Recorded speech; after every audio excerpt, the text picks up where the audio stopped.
Hi everyone, thank you for those of you who turned up earlier and there was a slight problem with the last stream, so if you've come back, thanks for being brave enough to try it again. I managed to start that stream perhaps 10-15 minutes too early, just pressing the wrong button, and that's how it goes. Anyway, today I'm doing some smoothing. This is a little project I'm working on at the moment. You will see it coming up on the channel at some point. It's a very simple one. Bit of hand tools, bit of machine tools, and it's on a lovely piece of English ash. And I'm just doing a bit of smoothing today before I move on to the next process. And smoothing is something that a lot of people have problems with. As far as I'm concerned, it comes down to sharpness of the blade, flatness of the sole of your plane. In some woods, the tightness of the mouth of the plane, which is how close the cutting edge of your plane, cutting edge of your iron comes to the front of the mouth. Which is probably easier if I demonstrate that. You look at this number 4. You'll see there's quite a gap between the front of the iron and where the sole starts again after the mouth. And that's probably 1/8 of an inch almost. In very difficult timbers, that can prove a problem, and closing that mouth up can help. On this number 4, I've got a thicker iron in it and I've closed up the mouth a bit more. That's more like a 1/16 of an inch. And on this one, 4.5, I've got a very close mouth, and you're probably, if you can see any gap at all, I'd be surprised. It really is, it's tiny, and it only just takes a very thin shaving. For me, that's the best setup, but it will only do very fine shavings without getting completely clogged up. So as you move into smoothing, if I turn this board over, you'll see this is very rough. That's come off my router planing jig, and if I plane that now, what you'll find is, if I plane with the 4.5 with hardly any mouth, the biggest shaving I'm going to get off that, or to begin with, it's just bits of dust. Literally is, that's all it'll take, because I can't wind the iron out any further. That's why it's quite handy, rather than have to reset your mouth for something like this. If you've got a couple of planes, you can set one up that will take a coarser shaving. Now, if you take a coarse shaving, you may get tear out. So, if you remember, this is the Stanley iron with about 1/8 of an inch mouth on it. It's set currently the same depth of cut as the 4.5. So it's only taking sort of dust really. But I can wind that iron out quite a bit.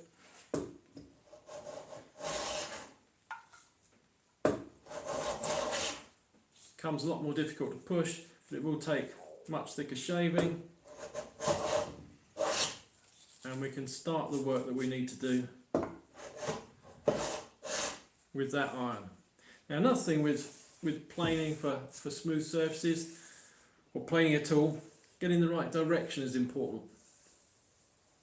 And when you start planing, when you start getting into full shavings, you'll find in one direction you'll almost certainly get some tear out, even if you've got a really sharp iron, and I'm seeing a bit here. It's not always obvious which way around to plane a board, but as soon as you find a problem, switch it around and try in the opposite direction. Now, sometimes you'll find neither direction's perfect, so if you pick what is the best and just try and work around that situation. That's normally the best thing to do.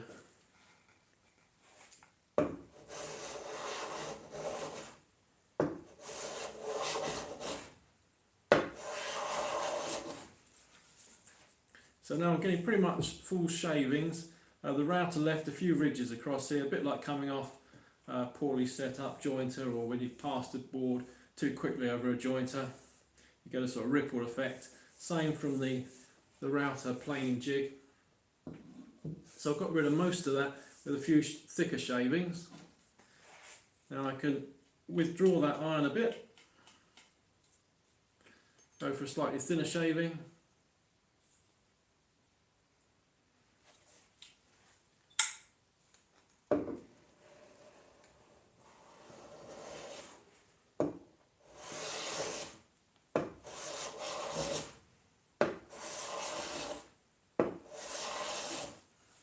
Even in the difficult areas, you'll get less tear out with a thinner shaving, as long as your iron's the same sharpness. Now,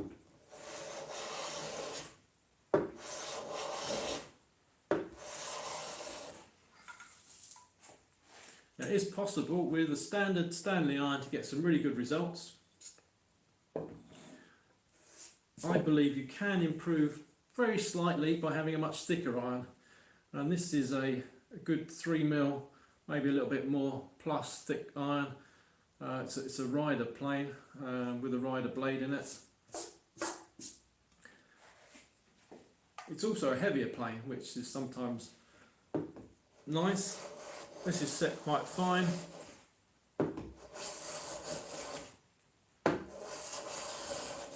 As you remember, the mouth is closed up a little bit more on this as well. So thicker iron. The principle is the iron will vibrate less if it's thicker. I'm not sure if that's true or not, but I definitely do get very slightly better results just by having a thicker iron and sharpening it to what I think is the same sharpness, which I judge by how well it shaves the hairs off my arm.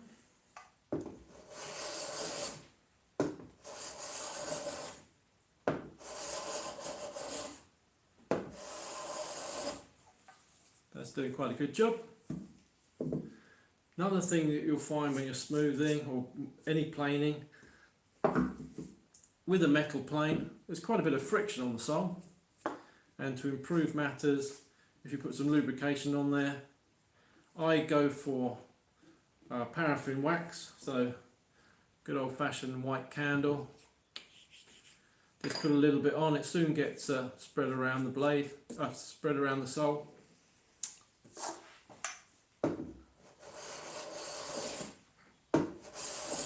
This makes things glide a lot easier.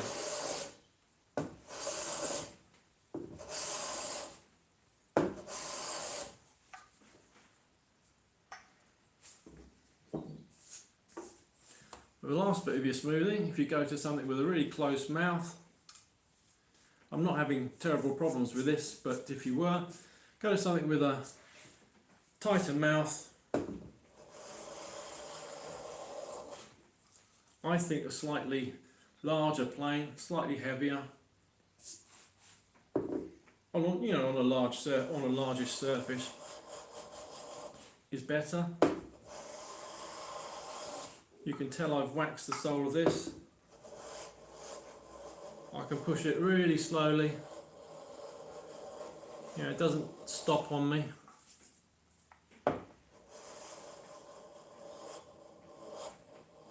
Doesn't stop the cut. You can feel it's easier to cut through some of the grain, and then suddenly you go into a different area of the rings and it'll get harder to cut, softer to cut. You only notice that if you take your shaving slowly. They get to know your wood by doing that. When you're taking, almost cigarette paper thin shavings off, you can gradually get down to any of the final little problems there may have been with tear out. I can't see anything on there that's a problem. the spalted area here at the edge, which is where a fungus has grown through this log when it's been dead. That can be very tricky to get lovely and smooth because it can be really soft in areas. But even that's coming up nicely.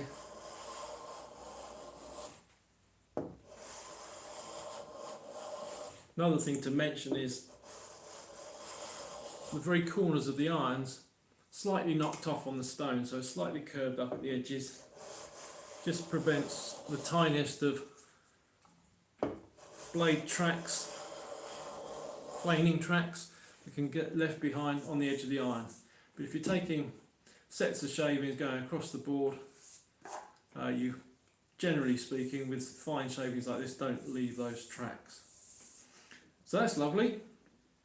If it was causing me more problem than this could cope with, then I could put what's known as a back bevel on the iron. So you prepare the iron in the normal way, then you flip it over and you put a microscopic little bevel on the back of the iron. And what that does in a plane like this, no matter what your bevel is, because of the bed of this type of plane and the fact that you use the iron bevel down, you're always attacking the wood at 45 degrees, which is this angle. If you put a back bevel on that blade, you can increase this angle, the angle of attack, bring it up to, you can bring it up to almost 90 degrees, even go further than 90 degrees if you want. And that means you get more of a scraping action, and you can tackle really difficult woods in that way. So I'll have a quick look at the chat, see if we've got any questions or anything. Say hello to Woodwork Learner, hi, and Meanplex, hello to you too. Some interesting names. Any questions at all? And I'll try and answer those. Meantime, I'll finish off the little job I'm doing on this.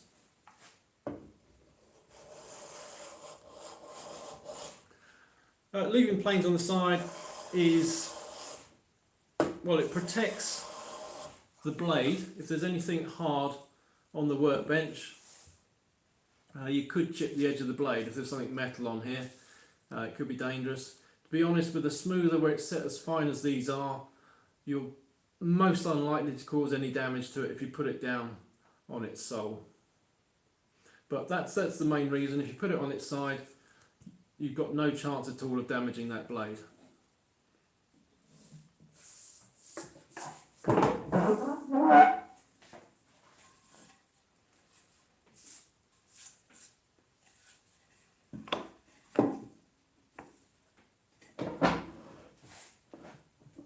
The other thing you'll see a lot of people do is they'll have something on the bench, maybe just a little shim or something, and they'll set the toe of the plane on the shim, which holds the blade off.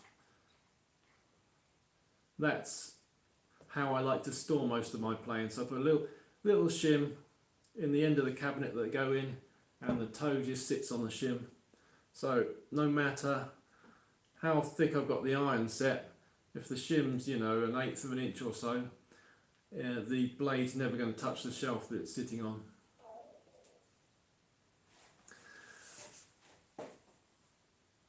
Shop teachers insurance. You don't want your kids just to chuck on the workbench. Yeah, true. Increase the risk of cutting yourself or knocking lateral adjustment. You shouldn't knock the lateral adjustment because the iron is set within the sides of the plane. So when you put it on its side, I'll put it on here, when you put it on its side, the iron is not going to touch that surface and move itself. And the lateral adjuster is way here in the middle, so you're not going to touch that when you put it down on the side. Cutting yourself, potentially you could wipe your hand over here. I guess it's just shop practice not to do that.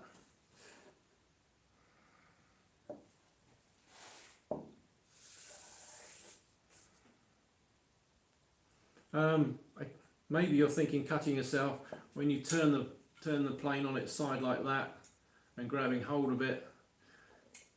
I've never cut myself picking a plane up from the bench Even if I were to pick it up with my thumb over the blade, I think it's most unlikely that I would cut myself. I haven't done so. But each to their own. If you want to try the little shim idea, perfectly good. And also, as I say, if the blade's only out, such a fraction of a amount as it is in a smoother, I don't think it's going to damage it by putting it on the bench. And certainly, if I ever put my plane down, I put it down gently anyway, so I don't think it would damage the iron. If you throw your plane down on the bench on its side, or any way at all, then yes, you possibly will knock things out of alignment. I could just cover setting a smoothing blade in the middle of the plane. That might be useful. I use a shim for that, so a little hardwood shim, quite narrow. Clean the sole, just rub that along the sole from the toe to the heel, and you'll see, takes a thicker shaving in the middle because it's a bit thicker, slightly cambered blade. And you want to be looking at the edges of the iron to be getting an equal size shaving.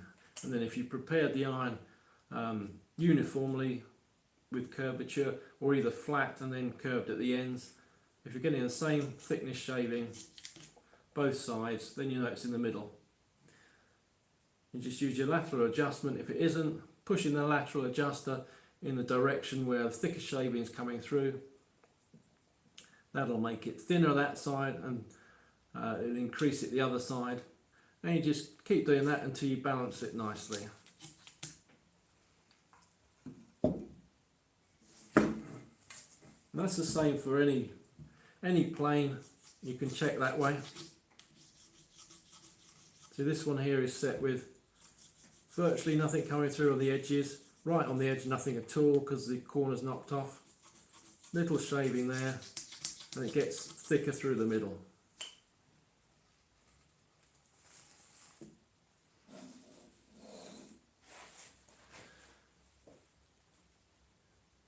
Paul Sellers found everyone has different ideas.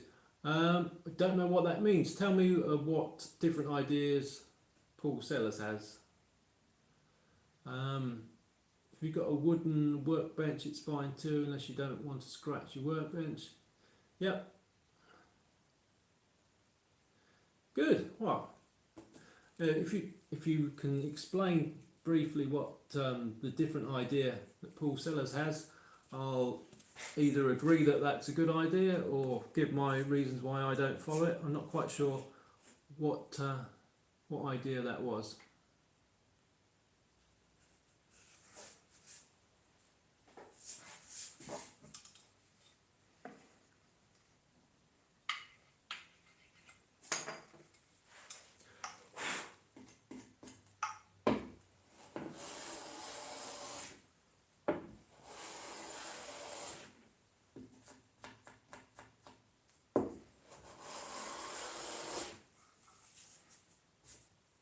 Something I didn't mention was when you get to a smoothing stage, always make sure your work is clean when you're planing.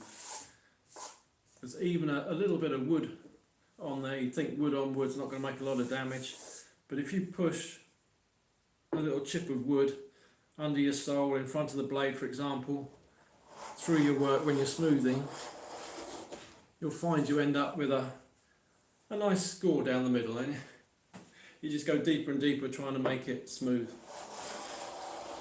So check that your work's clear of any rubbish like that.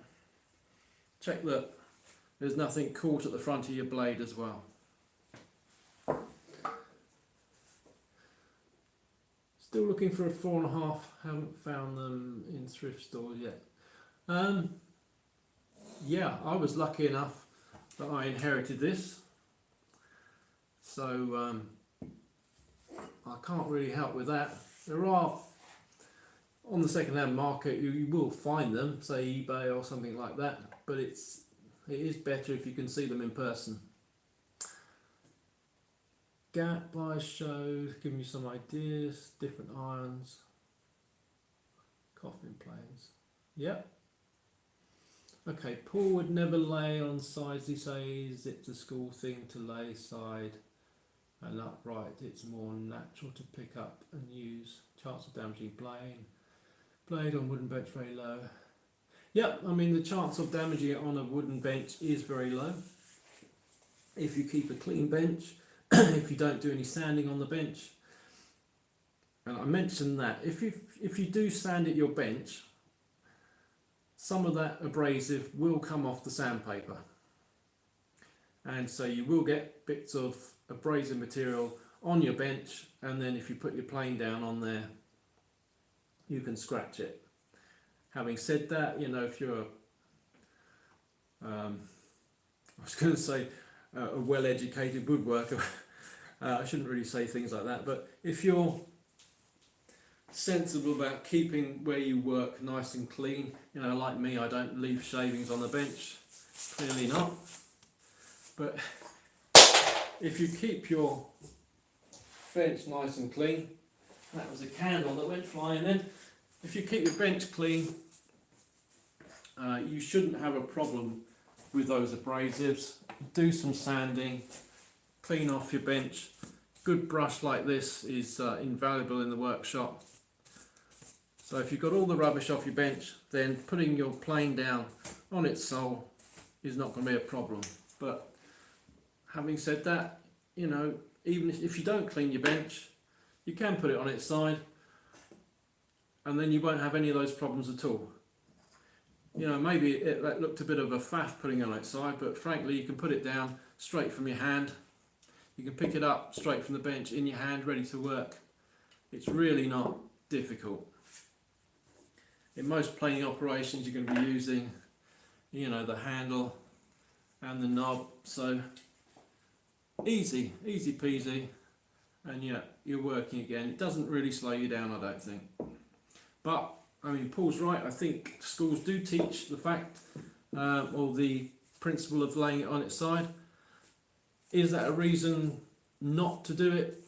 I don't think so, but either way, just bear in mind that what you're trying to do, the main objective is not damage the iron, but also the sole. And if you do put this down on a piece of sand, say from sandpaper, if it goes down hard enough on it, it will create a little divot, but around that divot will be a little raised area in the metal as well. And you can test this out. If you take a punch and punch a piece of metal, yes, you'll get a little hole, but around that you'll get some raised material as well. And any of that on the sole of the plane is just going to leave marks in your finished work. So, you know, take your pick, but just take care not to damage the sole or your iron. Damaging the iron is a real pain, because when it comes to sharpening, if you've got a nick to take out of it rather than just touch up the sharpness of it, it's a lot more grinding. It's going to take you a lot longer. Well, I think the chat seems to have dried up now. If there are no more questions, I shall leave it at that. Thanks for joining me. Hope you found something interesting out of this, and join me again sometime. Cheerio. Oh, the chat's livened up again. From looking at a load of woodworkers, it's a personal preference thing. Yeah, I think it is. It is, and as long as you understand, yes, I'm trying to protect it, that's all you need to know. Okay folks, thanks very much. See you again soon.